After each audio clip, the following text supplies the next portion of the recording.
ये गर्मी मैं देख रहा हूं 41-42 डिग्री है और जो महसूस होता है रियल फील वो 46 से 48 डिग्री की है, जिसमें कि लोगों का जीवित खड़े रहना मुश्किल है। मगर आप यहाँ 1000 की संख्या में यहाँ पर सुबह से खड़े हैं। आप सभी को सलाम। आप सब कुर्बानी दे रहे हैं पहले से ही, आप सबको सलाम। और आप लोगों में से कुछ लोग, मैं सिर्फ अकेला नहीं हूं, कई युवा युवतियां यहाँ पर अनशन पर भी है, मुझे बताया गया। वो जहां भी हैं मेरा सलाम, आप उनको भी सलाम करने जरूर जाइएगा जो यहाँ अनशन पर है। और मैं आपसे भी कहूंगा सभी से कि इसे एक सामुदायिक अनशन बनाएं, जिसमें लंबे समय के लिए न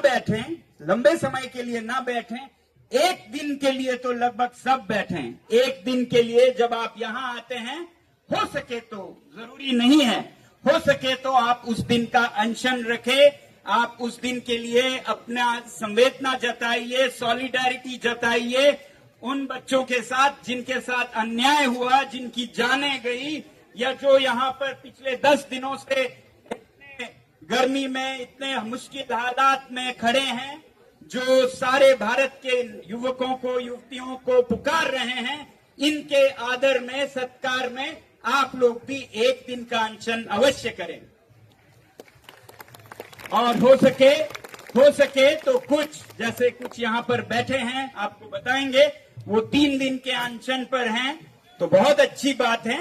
मगर मैं कहूंगा उससे ज्यादा आप न करें, वो बहुत है अगर आप करें, वरना एक दिन का करें, जिससे कि आप एक तपस्या कर रहे हैं, एक पूजा कर रहे हैं अपने तन से, मन से, धन से भी करें। जो इन्हें यहाँ जरूरत पड़ता है, खर्चे होते हैं, उसमें आप अनुदान कर सकते हैं। मन से करें, तन से करें, ऐसे एक दिन का अनशन करके इस तरह आप सब समर्थन करें। मैं तो यहाँ रहूंगा जब तक ये 2 मुद्दों पर हल निकले, कि शिक्षा में जवाबदेही ली जाए शिक्षा मंत्री जी से, और लद्दाख में पर्यावरण के और संस्कृति के रखरखाव का जो वादा किया था उसे निभाया जाए।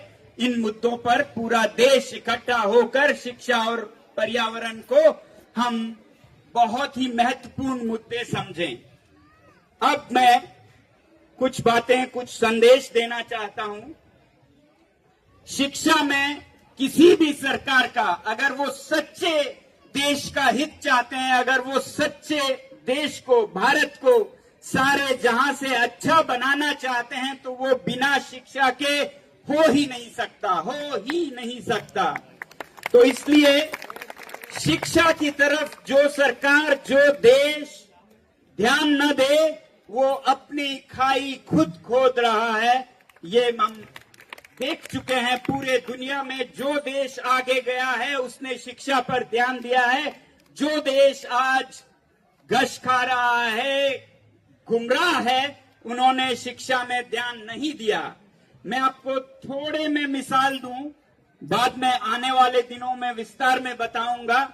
अगर हम सिर्फ 3 देशों को ले जो पिछले 50 साल पहले भारत से बहुत पीछे थे, या बराबर थे, या बहुत पीछे थे, और आज भारत से नहीं दुनिया में पहले, दूसरे, तीसरे नंबर पे आ रहे हैं, उनकी अगर मिसाल लें, सिंगापुर भारत से भी पिछड़ा एक गांव था आज से 50-60 साल पहले।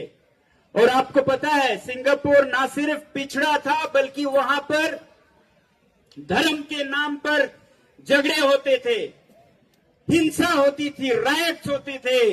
1960 के दशक में बहुत हिंसा हुए, क्योंकि वहां पर 3 जातियां हैं, 3। एक है चीनी मूल के, जो ज्यादातर बुद्धिस्ट हैं या क्रिश्चियन हैं।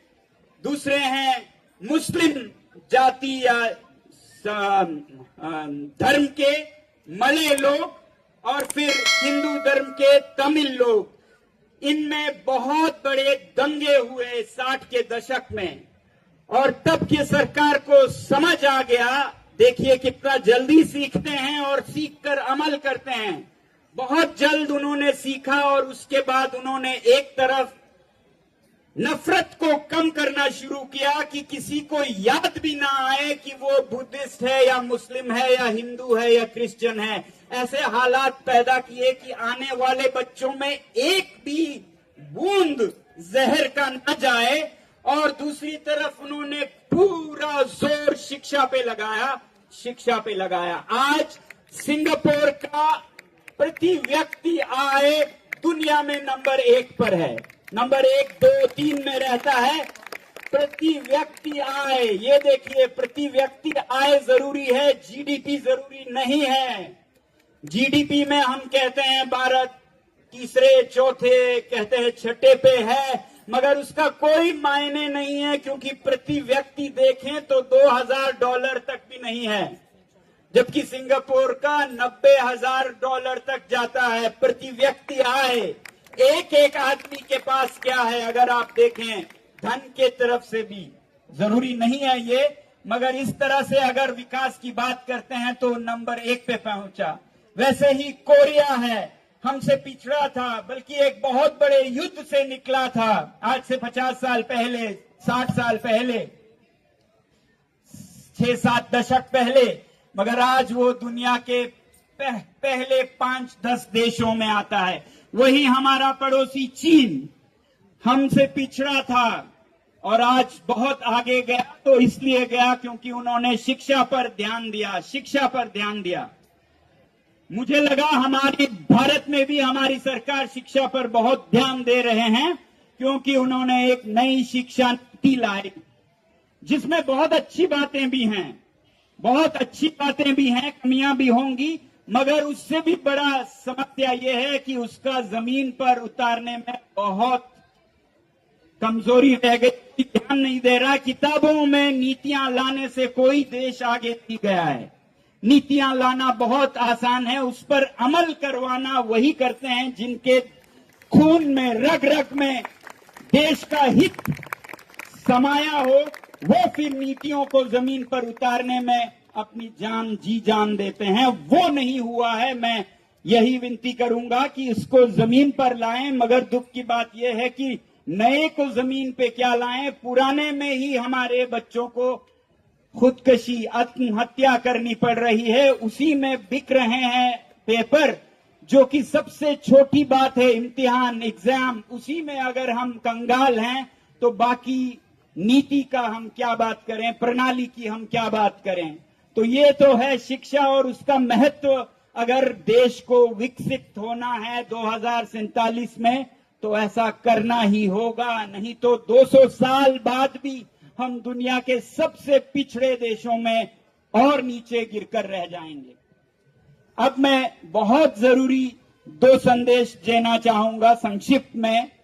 एक, जो पीड़ित हैं इस हालात से, यानी कि आप विद्यार्थियों से, कि जब ऐसे हालात होते हैं, पेपर लीक हो या शिक्षा नीति में जो भी कमियां हैं, जिसके वजह से आज अमायरा से लेके आकांक्षा तक उनको अपनी जानें देनी पड़ रही हैं, क्योंकि स्कूल ठीक नहीं है इसलिए अमायरा ने जान दी, क्योंकि इम्तिहान ठीक नहीं है इसलिए आकांक्षा ने जान दी, और 20 से ज्यादा बच्चों ने जान दी।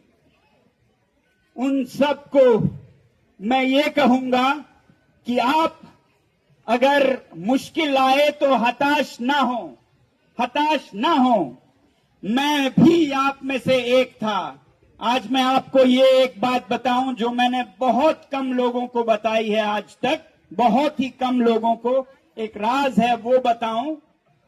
मैं जब 11 बरस का तो अमायरा की तरह, आकांक्षा की तरह आत्महत्या करने की सोच रहा था, क्योंकि विद्यालय ने मुझे इतना परेशान किया था कि मुझे दुनिया में, जीवन में कोई रोशनी नजर नहीं आती थी। इस जीवन में जीने का क्या मतलब है जब आपको इस तरह से पिसना है शिक्षा में, और फिर बड़े होकर भी नौकरियों के पीछे दौड़ना है, और फिर एक दिन मरना है। ऐसे जीवन को क्यों मैं स्वीकारूं? मैं खुद इनके श्रेणी में था, मगर फिर मुझे तब एक समझ आई, जो मैं चाहूंगा आप सब में आए। जब भी आप हताश हो तो इस बात पर ध्यान दें कि एक है आप अपनी जान दें, एक बात है आप अपनी जान दें की तरह, ये भी एक अभिव्यक्ति है, मगर दूसरा तरीका हो सकता है आप अपनी जिंदगी दें, जान नहीं जिंदगी दें, सबके लिए रास्ता निकालने के लिए, ताकि किसी को ऐसा ना करना पड़े। तो 12 वर्ष होते हुए मुझ में ये समझ जागी कि मुझे ये जीवन कतई स्वीकार्य नहीं है, कबूल नहीं है। अगर मैं जान दूं इससे बेहतर है मैं अपनी जिंदगी दूं इस प्रणाली को ठीक करने के लिए, उनके लिए जो जीना चाहते हैं, जो आगे जाना चाहते हैं, उनका रास्ता साफ करूं। और प्रकृति कहिए या आप भगवान कहिए, तब से मेरे लिए जीवन में हर चीज बदलने लगा। जब से मैंने अपना सोचना बंद किया और औरों के लिए रास्ता निकालने का निर्णय किया, जान देने के बदले जिंदगी देने का निर्णय किया, पूरा प्रकृति, पूरी कायनात लग गई मुझे सहयोग देने। और जल्द ही जो बच्चा फेल होने के कगार पर था, जिसे हर शिक्षक नफरत करता था, घृणा करता था, वो इतना आगे बढ़ने लगा, उसने अपने कदम लिए, हर चीज को अपने हाथों में लिया और वो आगे चलकर सभी शिक्षकों का पसंदीदा बना, उत्तीर्ण होने लगा, परीक्षाओं में हो, जहां पर भी हो, हर चीज में आगे बढ़ने लगा। जब उसने अपना सोचना खत्म किया और औरों का सोचना शुरू किया, जान देने की बात खत्म की और जिंदगी देने की बात शुरू की, तो हर तरफ से सहयोग आया और मैं बहुत कर